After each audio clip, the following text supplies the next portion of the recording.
Hello everyone, welcome to our channel tips on mathematics. So operation research के इस lecture में हम जो एलपीपीज होते हैं उनके ग्राफिकल मेथड से सॉल्यूशन कैसे किया जाता है उसके कुछ क्वेश्चंस यहाँ पर हम प्रैक्टिस करने वाले हैं। और आपके जानकारी के लिए मैं बता देता हूँ कि जो लास्ट लेक्चर था उसमें मैंने आपको जो एलपीपी का सॉल्यूशन है ग्राफिकल मेथड से, क्या होता है ग्राफिकल मेथड, कैसे हम सॉल्यूशन करते हैं ग्राफिकल मेथड में एलपीपीज का, वो मैंने वहाँ पर अच्छे से आपको बता रखा है। इवन यहाँ पर भी मैं आपको बताऊंगा ही, लेकिन यहाँ पर अप्रोच हमारा क्वेश्चन सॉल्विंग का होगा। और लास्ट लेक्चर में हमारा अप्रोच टोटली था ग्राफिकल मेथड पर, जिसे मैंने ए टू जेड जो कैसे कैसे हम क्या करते हैं, क्या क्या नाम होता है, ऑब्जेक्टिव फंक्शन क्या होते हैं, कॉन्स्ट्रेंट्स क्या होते हैं, नॉन नेगेटिव जो इसमें रिस्ट्रिक्शंस दिए हुए रहते हैं वो क्या होता है, वो सारी चीज़ें मैंने वहाँ पर डिस्कस किया है। तो मुझे लगता है कि आपको भाई एक बार देखना चाहिए। क्यों देखना चाहिए? क्योंकि इस लेक्चर को आपको आसान बनाना है और समझना है। ठीक है, तो चलो स्टार्ट करते हैं। पहला जो इसमें क्वेश्चन है, कह रहा है कि solve by the graphical method the LPP, maximize करना इस जेड को और सब्जेक्ट टू द कॉन्स्टेंट्स हमारे पास दी हुई है 2x1 minus x2 is less than equals to 2 और x1 is less than equals to 3 और हमारे पास नॉन नेगेटिव रिस्ट्रिक्शंस दी हुई है x1 ग्रेटर देन 0 और x2 greater than 0। That mean कि बोथ आर द पॉजिटिव। ठीक है, both the variable are positive, like x1 and x2 both are positive. ठीक है, तो यहाँ पर हम ये कह सकते हैं। तो देखो अब यहाँ पर जो पहला जो इसके लास्ट लेक्चर में जो मैंने आपको क्वेश्चन करवाया ना, उस क्वेश्चन में यहाँ पर इक्वेशन दी हुई थी और यहाँ पर देखो generally x1 less then they रखा है, सिर्फ और सिर्फ x1 लेस देन दे रखा है।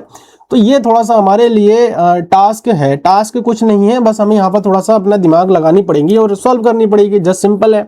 ठीक है, तो सर्वप्रथम हम क्या करेंगे, सबसे पहला काम तो हमारा यही होने वाला है कि जो दिए गए हमारे पास कॉन्स्टेंट्स है, नॉन सब्जेक्ट टू कॉन्स्टेंट है, उनको हम क्या करेंगे, लिखेंगे विद इक्वालिटी साइन। ठीक है, x2 इज इक्वल्स टू, यहाँ पर क्या आ जाएगा 2, दिस इज इक्वेशन नंबर 1 और x1 is equals to 3, this is equation number 2। अब जब हमारे पास पहला इक्वेशन को लेकर के हम सॉल्व आउट करेंगे ना भाई, from the equation number 1 from first, तो देखो put x1 is equals to 0, भाई x1 को 0 रखा हमने, तो इससे x2 का मान कितना आया भाई, माइनस का 2 आया, इसे ध्यान रखना है। और again put x2 is equals to 0, जब हमने x2 को 0 रखा तो x1 हमारे पास भैया 1 आएगा। ये चेक करके देख लीजिए, आप लोग सॉल्व करेंगे, आपको सॉल्व करना आता ही होगा। और हमारे पास अल्टीमेटली आया क्या है, देखो यहाँ पर मैं आपके लिए एक बॉक्स बना करके इस बॉक्स में ही सारा जो नोटेशंस है उनको इंडिकेट कर देता हूँ ताकि आपको ज़्यादा दिक्कतें ना हो। ठीक है, यहाँ x1 x2 का वैल्यू लिख देते हैं, ये x1 हो गया, ये x2 हो गया। जब x1 की जो वैल्यू है वो हमारा जब जो है x1 0 है तो उस दौरान x2 हमारे पास माइनस का 2 आ रखा है भाई। ठीक है, ऐसे ही सिमिलरली जब हमारे पास x2 0 है भैया तो x1 का मान जो है 1 आ रखा है। इस टेबल को हमने बना दिया है। नाउ नेक्स्ट हमारे पास क्या होता है कि भाई मैंने आपको यही सिखाया था, आप चाहो तो दोनों इक्वेशन को पहले सॉल्व कर लेना, देन आप ग्राफ के लिए प्रोसीड कर सकते हैं। अदरवाइज आप एक एक इक्वेशन को सॉल्व करिए और ग्राफ बनाइए, बेहतर ग्राफ बनेगा।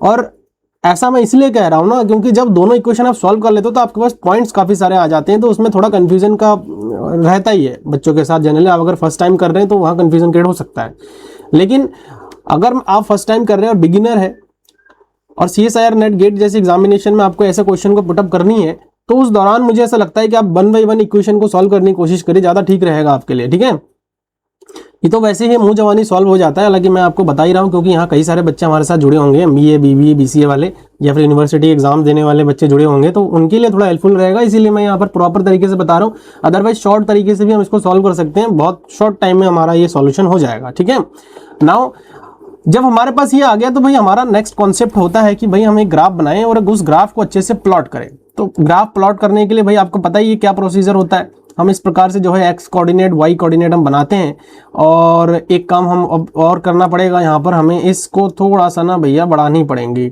और इसको मैं ऐसे नीचे तक और बढ़ा देता हूँ। चलो ठीक है, चलो नीचे तक बढ़ा दिया हमने, इसको मैं x मान लेता हूँ, this is x axis, this is y axis और this is negative of y dash axis, this is x dash axis. ठीक है, यहाँ पर अब हमें चेक करनी पड़ेगी कि भाई जो हमारे पास 0 आया और x2 जो है माइनस का 2 आया, मतलब देखो ये माइनस का अगर यहाँ पर 1 2 करके लेते हैं, मान के चलो कि ये 1 है, ये 2 है, और ऐसे ही ये इधर पॉजिटिव का ये 1 है, इधर ये 2 है, इधर हमारे पास माइनस का 1 है और माइनस का 2 है, तो भैया 0 पर 2 आ रहा है। और एक तो हमारे पास ये पॉइंट आ रहा है, पहला पॉइंट तो ये आ रहा है। देन नेक्स्ट जो अगला जो पॉइंट हमारे पास आया 1,0, मतलब x1 का वैल्यू जो 1 आया तो y का वैल्यू हमारा क्या है 0 है। तो मतलब यहाँ पर से हमारा ये आ रहा है। तो अल्टीमेटली हमारे पास जो इक्वेशन जा रही है ना भाई, जो लाइन जा रही है वो इस प्रकार से यहाँ से होती हो जाएगी। अरे गड़बड़ बन गया भाई, कोई दिक्कत नहीं, मिला देते हैं हम इसको, हमारे पास तरीके हैं मिलाने के, तो हम यहाँ पर मिला देते हैं। ये हमारे पास बन गया, ये लाइन बन गई, ठीक है। अब जो अगला हमारे पास है ना, इस वाले के लिए इक्वेशन नंबर 2 के लिए फ्रॉम द सेकंड इक्वेशन, देखो यहाँ पर करते हैं फ्रॉम सेकंड। तो फ्रॉम सेकंड अगर देखा जाए तो x1 का वैल्यू हमारे पास जस्ट 3 है, तो यहाँ पर x2 का वैल्यू देखो हम यहाँ पर क्या कर सकते हैं, 0 ही हो जाएगा। तो यहाँ पर कुछ ज़्यादा सोचने वाली बात ऐसी है ही नहीं। तो x1 की वैल्यू x एक्सिस से एक लाइन सीधी सीधी गुजरेगी 3 पर, तो मान के चलो कि ये 3 है, तो यहाँ से सीधी एक लाइन हमारे पास सीधी सीधी निकल जाएगी ऐसे, इस प्रकार से 3 से होते हुए, ठीक है। तो ये मैंने यहाँ पर लिख दिया है, ये 3 से होते हुए एक लाइन ऐसे गुजर रही है। अब भैया सवाल आता है कि भैया हमारा शेडिंग एरिया क्या होगा, कौन सा एरिया शेडिंग होगा, कौन सा एरिया कॉमन होगा। तो यहाँ पर हमें देखना पड़ेगा कि भैया अगर मैं यहाँ 0 0 रखता हूँ इस इक्वेशन में, this is true, this is called the true, अगर 0 0 मैं रख रहा हूँ तो ट्रू देगा, ये ट्रू वैल्यू है। अरे क्या हो गया, चलो ट्रू हो गया। और यहाँ पर भी मैं 0 रख रहा हूँ तो यहाँ पर भी ट्रू हो जाएगा, मतलब दोनों ही ट्रू है। तो दोनों ट्रू होने के कॉन्सेप्ट क्या है कि अगर ये पहला लाइन है और ये हमारे पास दूसरी लाइन है, तो उस कंडीशन में पहले लाइन के तो सारे इधर इधर से ही हमारे पास क्या हो जाएंगे भाई, शेडिंग हो जाएगा, है ना। पहले लाइन के इधर से ही शेडिंग होनी है, ये पहले लाइन के सब ये वाला पार्ट जो है शेड होना है। मैं पिछले ग्राफ में आपको पूरा कलर करके दिखाया था, लेकिन इसमें थोड़ा मैं डिफरेंट शेडिंग कर रहा हूँ, ठीक है, डिफरेंट शेडिंग कर रहा हूँ। पहला लेक्चर अगर आपने देखा होगा तो आप कह सकते हो कि सर आपने वहां तो थोड़ा दूसरे तरीके से शेडिंग किया था। कोई बात नहीं, शेडिंग का तरीका आपके अपने पास होता है, वो मैं आपको बता रहा हूँ। ऐसे ये एरिया जो है हमारा शेड हो रहा है, क्लियर है, ये एरिया शेड हो रहा है, ये एरिया शेड हो रहा है ना। और यहाँ पर देखो आप, ये जो एरिया है ये एरिया शेडिंग हो रहा है। नेक्स्ट क्या है कि भाई दूसरे वाली इक्वेशन की अगर मैं बात करूँ तो इसके लिए भी ये वाला एरिया शेडिंग हो रहा है। अब मैं इसको अगर कोई दूसरे कलर से अगर डिनोट कर दूंगा, दूसरे किसी कलर से डिनोट करूंगा, तो आप देख पाओगे कि मैं इससे करता हूं, चलो ये वाले कलर से डिनोट करता हूं, ऐसे, ठीक है। तो ये इनफाइनाइट जा रहा है भाई, इनफाइनाइट जाएगा। और देखो कॉमन एरिया कौन सा आएगा, जहां दोनों ही पॉइंट्स हमारे कवर हो रहे हैं, ये चीज हमें देखना है, जहां दोनों ही पॉइंट्स हमारे क्या हो रहे हैं, कवर हो रहे हैं। तो ये वाले एरिया तो हमारे पास आ ही जाएंगे, ये पूरा ऊपर से नीचे तक ये पूरा जाएगा ऐसे, ये पूरा जा रहा है ऐसे। लेकिन जो हमारे पास जो पॉइंट्स आ रहे हैं ना एक्चुअल में, वो पॉइंट हमारा जो है, ये वाले पॉइंट हमारे कवर हो रहे हैं। मतलब ये वाले जो पॉइंट है ना, वो हमारे जो है ये वाले ये देखो, जहाँ डॉट डॉट भी है और ये वाले पिंक वाली लाइन भी है, हमारी शेडिंग भी है, वो वाली एरिया जो है हमारा, ये वाला एरिया मैं बता देता हूँ। ये वाला जो एरिया है ना, ये वाला जो एरिया है वो हमारा जो है कॉमन एरिया यहाँ पर हमें मिल रहा है। तो अब आप देखो, जब कॉमन एरिया मिल जाता है तो उस दौरान हमें मैक्सिमाइज करना होगा जेड और कुछ काम यहाँ पर है नहीं। प्रॉपर तरीके से सॉल्यूशन कैसे करना है वो मैंने आपको बता रखा है, बस यहाँ पर मैं आपको बता रहा हूँ कि कैसे आपको निकालनी पड़ेगी। तो यहाँ पर जो हमारे पास जो एक्चुअल में पॉइंट आ रहे हैं ना, हमारे पास एक्चुअल में जो पॉइंट आ रहे हैं, आप देखो ये वाला जो पॉइंट है, इस पॉइंट को आपको निकालनी पड़ेगी, यहाँ वाला पॉइंट, क्योंकि दोनों लाइन कट कर रहा है।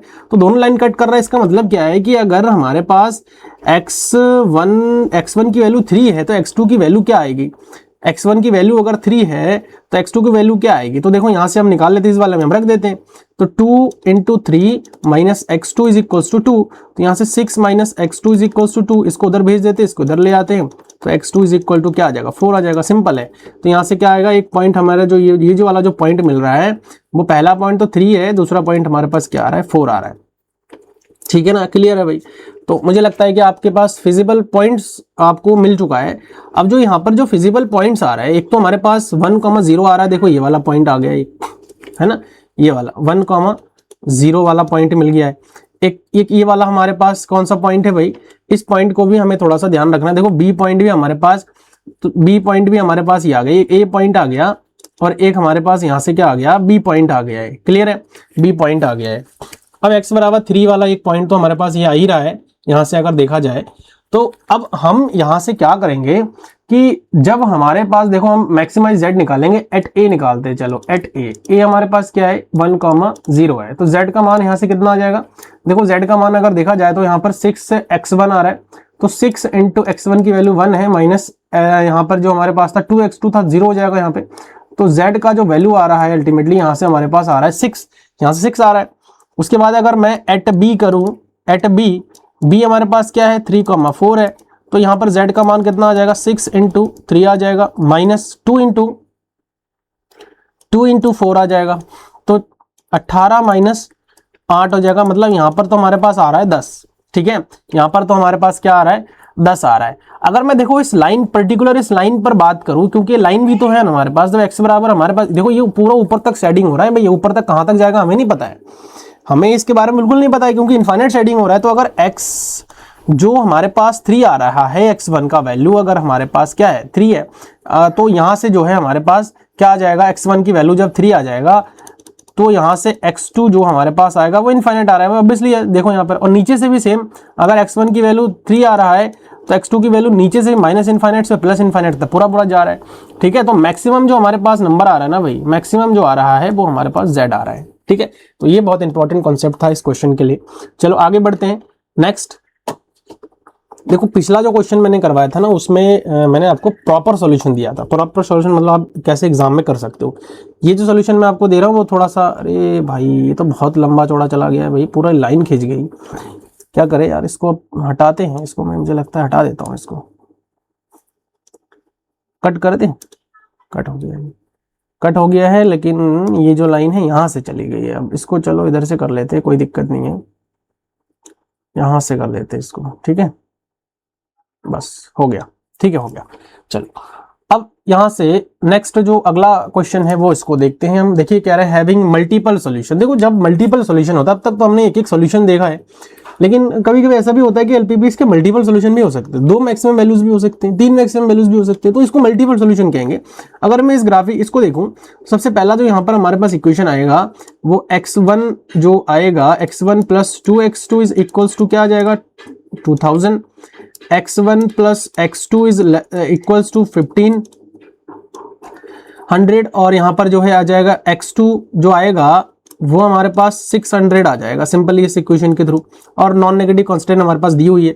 तो अगर मैं पहले इक्वेशन की बात करूं, देखो x1 को अगर मैं 0 रखता हूं, यहां से करते हैं, x1 को अगर मैं 0 रखता हूं, यहां से कर रहा हूं मैं, x1 को मैं अगर 0 रख रहा हूं तो आप देख पा रहे हो कि जो x2 है, जो x2 आ रहा है यहां से अगर मैं निकालूं तो यहां पर 1000 निकल के आ जा रहा है। ऐसे ही सिमिलरली अगर मैं x2 को 0 रखता हूं तो x1 की वैल्यू 2000 निकल के आ रहा है। ठीक है, तो इस प्रकार से हम इसके ग्राफ को बना सकते हैं, कोई दिक्कत नहीं है मुझे ऐसा लगता है। ठीक है, तो यहां पर अब ग्राफ बनाने के लिए ना भैया वैल्यूज हमारे पास बहुत ज्यादा है, तो हम 500 करके ले लेते हैं। ठीक है, 500 करके ले लेते हैं। देखो यहां से ये बना लिया हमने, ये हो गया 500, ये हो गया 1000, ये हो गया 1500, ये हो गया हमारा 2000। मैक्सिमम मुझे लगता है 2000 ही आएगा, इससे ज्यादा तो लग नहीं रहा है मुझे कि इसमें आएगा करके। ऊपर भी ऐसे ही चला जाएगा, ये आ जाएगा 500, ये आ जाएगा 1000, ये आ जाएगा 1500, और यहां पर आ जाएगा आपका 2000। ठीक है, ये आ जाएगा 2000। इसके पीडीएफ नोट चाहिए तो आप हमारे जो टेलीग्राम चैनल उसको ज्वाइन कर लेना, कमेंट कर देना, आपको लिंक में दे दूंगा। ठीक है, तो वहां से आप डायरेक्ट ले लेना, क्योंकि कहाँ फिर पेस्ट करना हो रहा है, डायरेक्ट आप कमेंट में ही ले लेना, उसको मैं वहीं पर प्रोवाइड कर दूंगा। अगर आपको चाहिए तो मैं पीडीएफ दे दूंगा, कोई दिक्कत नहीं है। ठीक है, क्योंकि मैं आप ही लोगों के लिए करवा रहा हूँ तो पीडीएफ देने में कोई दिक्कत नहीं है। आप लोग इस चीज़ से पढ़ लेना, नोट्स भी प्रिपेयर करना, चाहो तो उसको प्रिंट आउट कर लेना, चाहो तो नोट्स बना लेना अपना देख करके। ठीक है, बाकी अब यहाँ पर आप लोग पढ़ लो। अब सॉरी, देखो अब जो आया वो x1 का मान 0 आया तो x2 का 1000 आया, मतलब यहाँ पर एक पॉइंट हमारे पास ऐसे लाइन जा रही है, एक x2 का 1000 आया। दूसरा अगर मैं x2 को 0 ले रहा हूं तो x1 जो है 2000 आया, तो यहां पर आया, मतलब एक लाइन हमारे पास ऐसे निकल के जा रही है। ठीक है, ये लाइन 1 हो गया हमारा, मैं 1 दे देता हूं नाम इसको, क्लियर, 1 दे देता हूं इसको मैं। नेक्स्ट अगर देखा जाए दूसरे वाले इक्वेशन में अगर बात करूं मैं, दूसरे वाले इक्वेशन की बात करूं मैं, दूसरे वाला इक्वेशन ये है, तो x1 की वैल्यू अगर मैं 0 कर रहा हूं तो x2 की वैल्यू 1500 आ रहा है, x2 की वैल्यू में अगर 0 कर रहा हूं तो x1 की वैल्यू सिमिलरली 1500 आ रहा है। तो 1500 कम 1500 आ रहा है, मतलब एक लाइन ऐसे जाएगी। ठीक है, तो मतलब यहाँ 1500 और एक लाइन यहाँ 1500, तो ये दोनों लाइन ऐसे ही निकल के जाएगी। ठीक है, 1500 गलत तो नहीं लिख दिया कहीं इक्वेशन? हम एक बार चेक कर लेते हैं भाई, इक्वेशन गलत तो नहीं है। मैं एक बार अपने नोट्स में चेक कर लेता हूँ इसको। इक्वेशन 1000-2000, हाँ ठीक है। अरे थोड़ा सा ये जो लाइन है ना वो गलत बनी है, मैं तभी थोड़ा सा कंफ्यूज हो रहा था। ये एक्चुअल में 1500 है, इसको थोड़ा सा चेक करना पड़ेगा हमें ना। इसको मैं इसको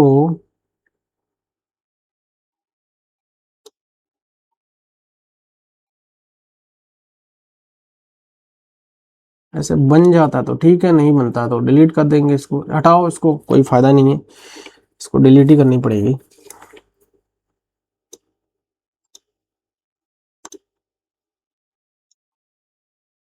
इसको मैं यहाँ से हटाता हूँ और नया लाइन यहाँ पर क्रिएट करता हूँ, ठीक है।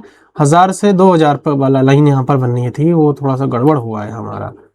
कोई बात नहीं, वो देखने में थोड़ी सी गड़बड़ी हुई थी, बस इसी वजह से हुआ था, ठीक है। चलो कोई बात नहीं, ये 1000 हो गया और ये 2000 वाली लाइन है, बस समझ लेना। 1500 कहाँ 1500, अब एक लाइन यहाँ से जाएगी, ऐसे बना देता हूँ मैं इसको, ठीक है।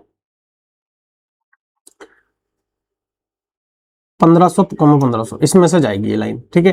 देखो कट भी कर रही है, तो ये एक पॉइंट तो यहाँ पर भी कट हो रहा है, कटिंग पॉइंट भी हमें निकालनी पड़ेगी।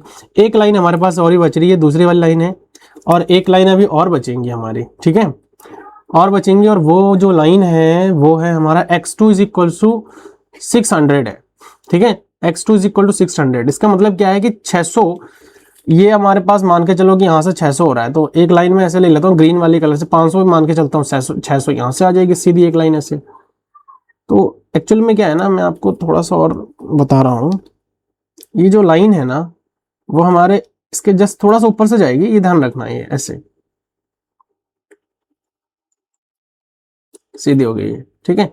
ये लाइन ऐसे जा रही है, ये वाली ऐसे, क्लियर है। तो ये जो हमारे पास है ये थर्ड वाला लाइन है। अब इसकी जो शेडिंग एरिया है ना भाई, वो बहुत इंपॉर्टेंट है। शेडिंग एरिया को देखो, मैं ऐसा डायरेक्ट बता रहा हूँ, थोड़ा कैसे आपको करना है वो भी थोड़ा समझना पड़ेगा। पहली वाली लाइन जो है ये भी ट्रू है, दूसरी वाली लाइन ये भी ट्रू है, तीसरी वाली लाइन भी ट्रू है, मतलब 0 0 रखने पर ट्रू मिल रहा है हमें, ये कहने का मतलब ये हो गया। तो 0 0 रखने पर जब ट्रू हो रहा है तो देखो ये भी अंदर के साइड शेड होंगे, ये भी अंदर के साइड, और सारे के सारे ये भी अंदर के साइड। तो हमारे पास जो एक्चुअल में बाउंड्री जो बनेगा ना, जो हमारे पास एरिया बन रहा है ना, वो ये वाली एरिया बन रही है, ये ऐसे ऐसे, ये वाले ऐसे, यहां से ऐसे, ठीक है। ये इस चीज को थोड़ा सा हमें यहाँ पर ध्यान में रखना है, और ये इस प्रकार से हमें काम करना है। ये जो एरिया है वो हमारा जो है बन रहा है, क्लियर है। ये एरिया आपको पता ही होगा कि हमने कैसे इसको देखा है कि ये कौन सी एरिया बन रही है, तो वो 0 0 रख करके आपको सॉल्व करके देखना पड़ेगा। तो मैं आपको थोड़ा सा मार्किंग और करके बताना चाहूंगा कि भाई कौन सा एरिया हमारा एक्चुअली बना है। ये एरिया बनी है, देखो ये एरिया, और ऐसे आई है यहाँ से वो रेड वाली लाइन जो है ना, यहाँ पे देखो आप, यहाँ से जो रेड वाली लाइन है ना, इधर से यहाँ से ऐसे आई है,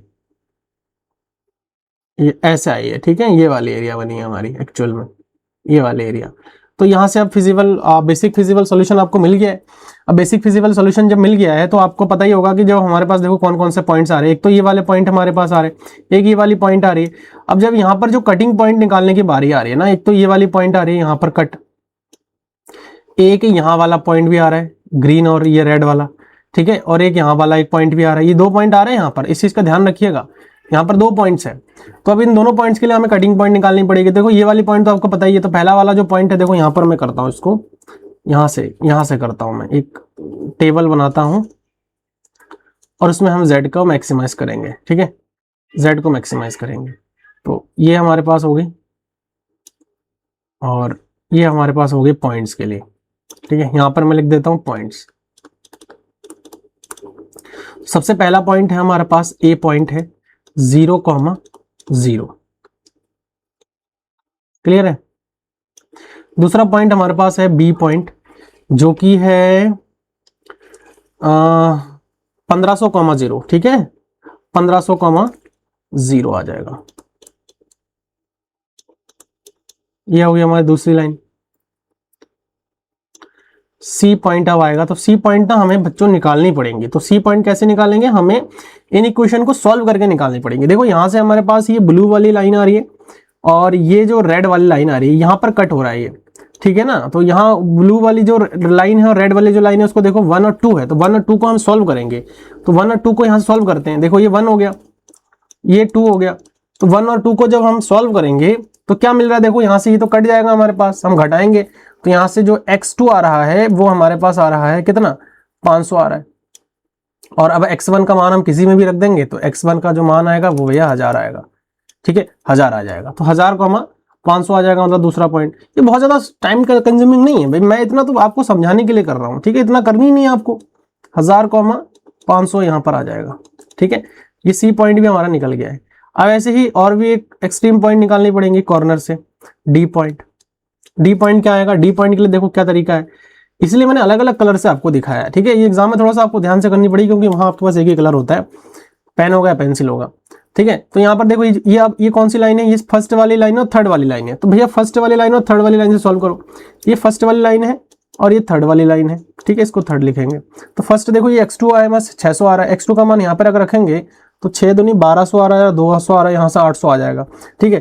तो 800 का 600 आ जाएगा, बस ये वाली लाइन अब आ गया। देखो कुछ करने की जरूरत नहीं है, 800 का 600 आ रहा है, x2 का मान था ना 600, तो 800 का 600 आ गया। अब A B C D point हमारा निकल गया, एक पॉइंट हमारा और भी बचा है, और वो पॉइंट है देखो यहाँ पर ये वाली है ना, ये वाली पॉइंट भी तो काउंट होगा, 600 है ये, तो 0,600 आ जाएगा, बस सिंपल है यहाँ पे।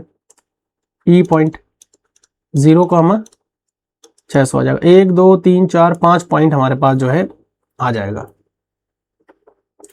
ठीक है, 5 पॉइंट हमारे पास यहाँ पर आ जाएगा। अब यहाँ पर z का मान निकालने, तो z हमारे पास है कितना, z जो है मैं यहाँ पर आपको लिख देता हूँ, z जो हमारे पास दिया हुआ है भैया वो x1 प्लस x2 है, बहुत आसान है, x1 प्लस x2, इसमें तो कुछ करने की जरूरत नहीं है। तो ये पहला वाला तो हमारा 0 आ जाएगा, यहाँ पर हमारे पास आ जाएगा 1500, यहाँ पर आ जाएगा 1000, 2000, 2500 आ जाएगा, यहाँ पर आ जाएगा 8 और 6 1400, ठीक है, यहाँ पर आ जाएगा 1400, यहाँ पर कितना आ जाएगा 600,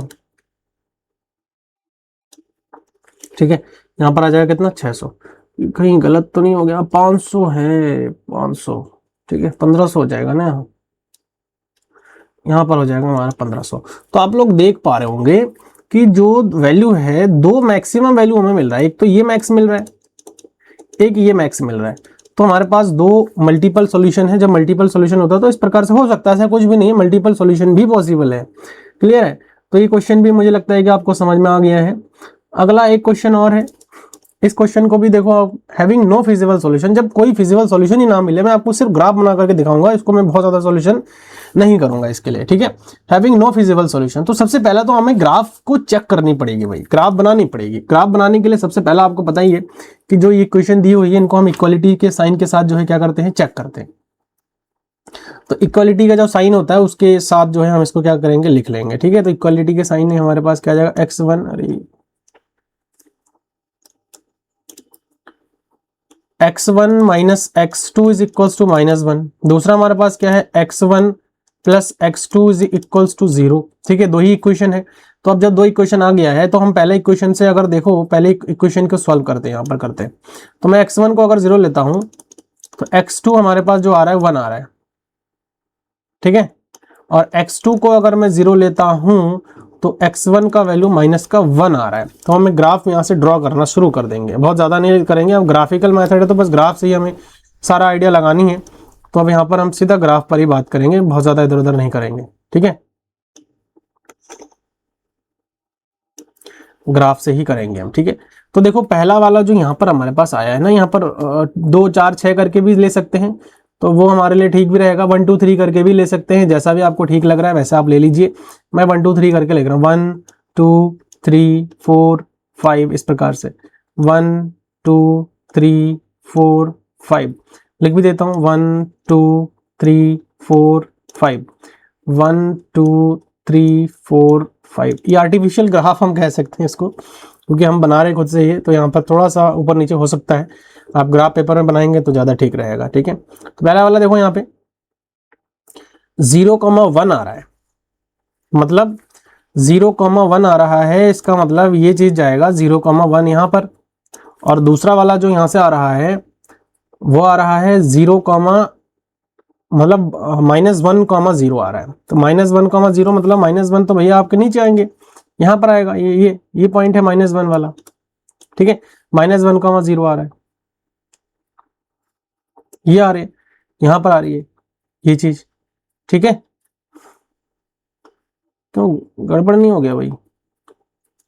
ये वो चेक करते हैं, पॉइंट्स वो चेक करते हैं ना, क्योंकि थोड़ा सा गड़बड़ सा पॉइंट लग रहा है मुझे।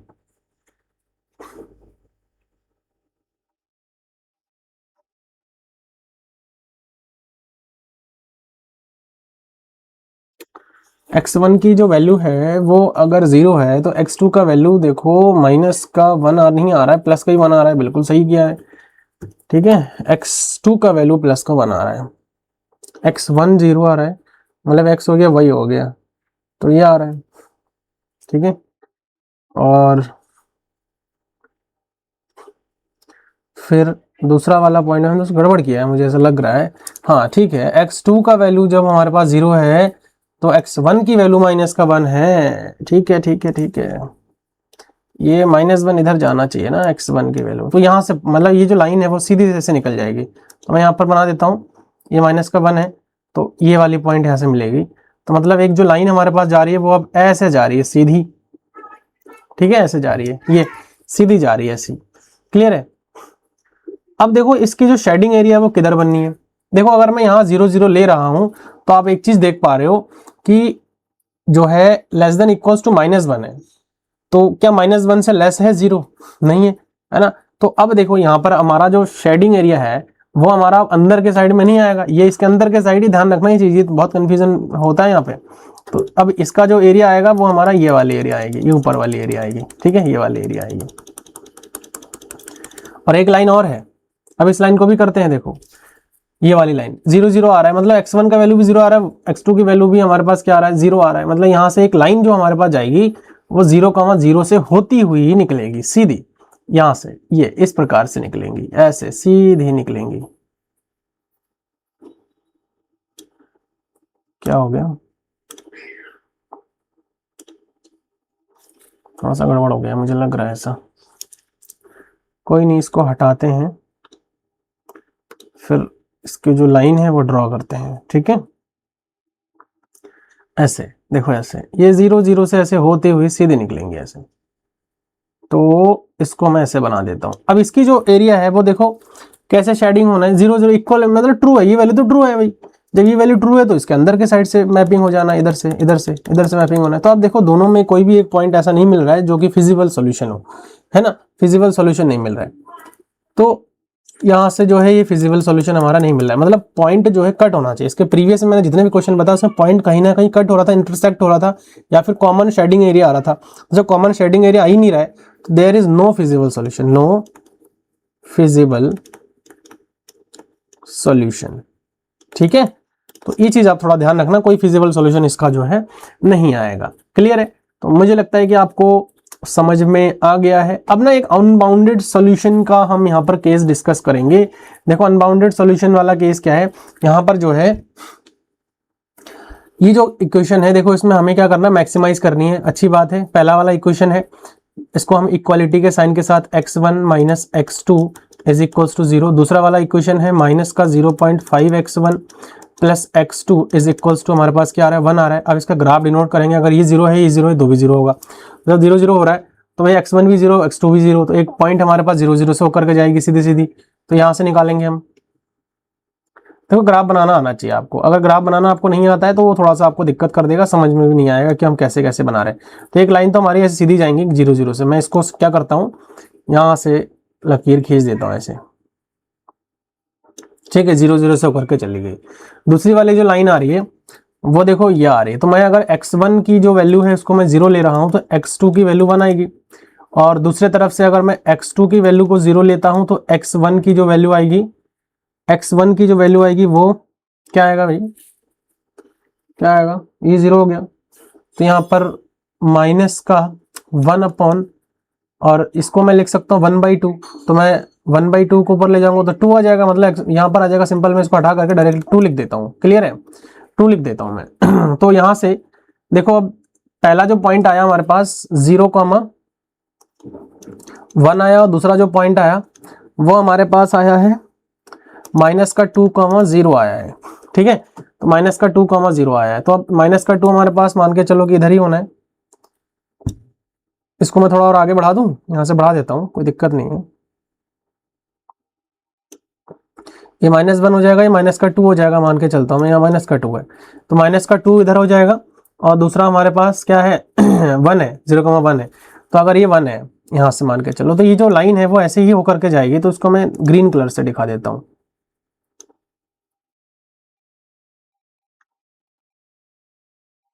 ठीक है, एक्चुअली में ये वाली लाइन जो है सही बनी नहीं है, मैं फिर से बनाऊंगा, अभी फिर से बना करके दिखाता हूँ।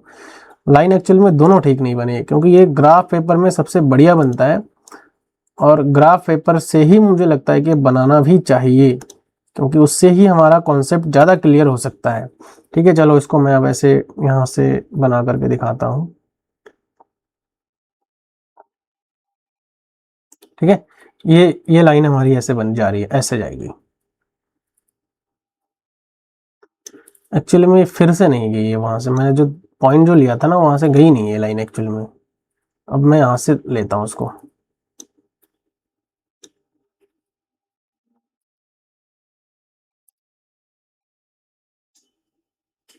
अब जा रही है। ठीक है, अब गई है। अब ये मान के चलो कि 1 है यहाँ पर, आप ऐसे समझ सकते हो। इस वाले लाइन को थोड़ा सा हमें हटानी पड़ेगी, क्योंकि ये लाइन थोड़ी टेढ़ी बन गई है। अब वो उसको सही करते हैं। 0,0 से होकर के जा रही है ना, तो ऐसे सीधी जाएंगी ये लाइन, एक जगह कट करेगी ये लाइन। ठीक है, ये कट कर लिया यहाँ पे, ये वाली जो पॉइंट है वो कट कर लिया यहाँ पे। तो अब यहाँ पर सवाल आता है कि सर इसकी शेडिंग कहाँ से होनी है भाई। शेडिंग के लिए देखो, पहला वाला जो हमारे पास है, अगर मैं यहाँ 0,0 रख रहा हूँ तो ग्रेटर देन इक्वल तो हो रहा है, इसका मतलब ट्रू है। पहले वाले इक्वेशन के लिए ट्रू है, तो पहला वाला जो इक्वेशन है वो तो हमारा यही है। इसका मतलब ये पहला वाला इक्वेशन है, दूसरा वाला इक्वेशन है, तो इसके लिए ट्रू है। मतलब यहाँ वाला जो एरिया है वो इधर वाला एरिया जो है शेडिंग होना है, मतलब यहाँ से इधर वाला एरिया जो है वो हमारा शेडिंग होना है। क्लियर है, इधर वाला एरिया, रेड लाइन के इधर वाला। ठीक है, समझना है थोड़ा सा आपको। मैं यहाँ थोड़ा जल्दी से आपको करवा के दिखा रहा हूँ, ताकि आपको पता लग जाए कैसे अनबाउंडेड सॉल्यूशन मिलता है हमें। दूसरा वाला जो इक्वेशन है ना भाई, 0,0 रखूंगा तो देखो लेस देन तो नहीं आ रहा है, मतलब आ तो रहा है हमारा ग्रेटर देन।